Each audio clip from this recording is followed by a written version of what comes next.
खुलुमबाय स्टुडियाव दं आं भाग्यश्री बसुमतारी। मैथाबारि गामिनि रायजो राजाफोरनि बाख्नायजाथाव हाबाफारि। हिमालय गेजेर फरायसालियाव फरायनाय फरायसाफोरनो मैथाबारि गामिनि रायजो राजाफोरा साइकेल बायना राननानै होदों। बाक्सा जिल्लानि मुसलपुर सोलोंथाइ खोन्दोनि सिङाव थानाय हिमालय गेजेर फरायसालियाव फरायनाय फरायसाफोरनो मैथाबारि गामिनि सिङाव थानाय आमलायगुरि, खोदोमगुरि, भावरागुरि, दक्षिण मैथाबारि, सिसुगुरि सुबानि रायजो राजा बिथांमोना गोरिब नखरनि फरायसाफोरखौ सोलोंथाइ बिथिङाव थुलुंगा खांहोनायनि थांखिजों गावबागाव आरजिनाय रांखौ खांलायनानै फरायसाफोरनो साइकेल बायनानै राननानै होदों। मख'नो गोनांदि 1994 इं मायथाइयावनो गायसनजानाय बे गेजेर फरायसालिखौ सरकारा दिनैसिम सरकारि खालामना होआखै, जायनि जाहोनाव बे साहा गोग्लैसोनाय ओनसोलनि फरायसुला फरायसुलिफोरा गोबां खाबुनि जानगाराव थानांगौ जादों। बेनिखायनो मैथाबारि गामिनि रायजो राजाफोरा गोरिब फरायसाफोर आरो सोलोंथाइ बिथिङाव फरायसाफोरखौ थुलुंगाखां होनाय थांखिजोंनो बे हाबाफारिखौ लानाय जादों होननानै फरायसालिनि गाहाय फोरोंगिरि राजेन देउरि बिथाङा फोरमायो। बेनि थाखाय बिथाङा मैथाबारि गामिनि रायजो राजा साबायखर बावो। लोगोसे बिथाङा बिटिआर गोरोबथा बायदियै सरकारा थाबैनो बे फरायसालिखौ सरकारि खालामना होनोबो खावलायहरो। नैबे हिमालय गेजेर फरायसालिनि फरायसा फरायसुलिफोरनो दिनै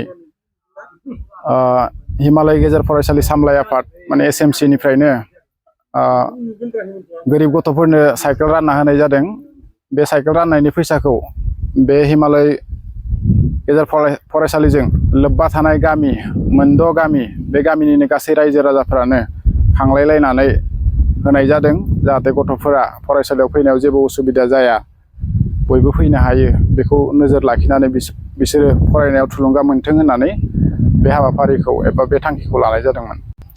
बे फरायसालिखौ नैबे मैथाबारि, आमलायगुरि, भावरागुरि, खोदोमगुरि बिसोरनि गासैबो रायजो राजाफोरा ज' जानानै 1994 मायथाइयावनो गायसनदोंमोन। नाथाय मोनसे समाव जेब्ला सरकारा बे फरायसालिखौ लादोंमोन, जोंहा एसे दाइस्क'टनि गोरोन्थिनि थाखाय बे फरायसालिया सरकारि जानायनिफ्राय थालांदों। दासिमबो रायजो राजाफोरा गावबा गावनि फैसा खरस खालामनानै बे फरायसालिखौ सामलायगासिनो दङ। नांनाय समाव डेस्क बेन्च बायदिसिना गासैबो रायजो राजायानो दासिमबो होगासिनो दं। आं सरकारखौ खावलायनो सानो जे जोंनिल' नङा, जायखिजाया भेन्सार फरायसालिखौ थाबैनो नैबे बिटिआर सरकारनि जिथु दफा दङ 6.3 बे दफानि गेजेरजों थाबैनो सरकारि खालामनांगौ। आङो सरकारखौ बिटिआर सरकार आरो आसाम सरकारखौ खावलायनो लुबैयो जे नैबे मैथाबारि ओनसोलाव गेजेर फरायसालिनि जोबोद गोनांथि। मानो होनबा बेनिफ्राय बेसेबा गोजान गोजानाव फरायसालिफोरा दङ, ओरैहाय नबस्ति दङ, गोजान जायो, आरो सुबनकाटा दङ, सुबनकाटाया बेसेबा गोजान जायो। बेनिखायनो बे गोनांथि, बेखौ जाहाथे थाबैनो सरकारा राहा लायो।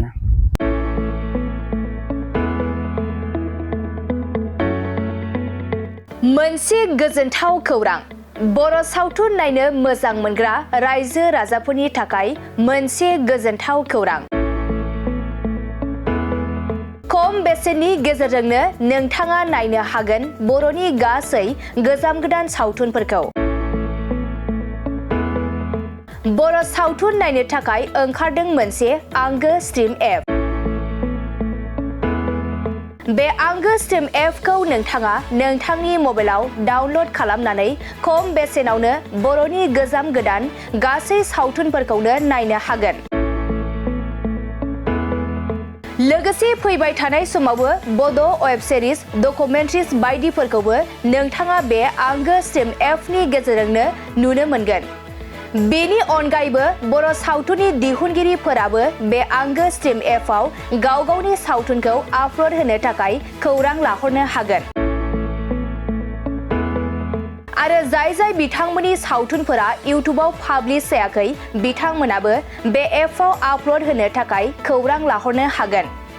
बेनिखायनो बर' सावथुननि दिहुनगिरि बिथांमोनहा गाव गावनि सावथुनखौ बे आंगो स्ट्रिम एपआव आपल'ड होनो गोसो दंब्ला नैबे 7086320938 जानबुं नम्बराव खौरां लाहरनो हागोन।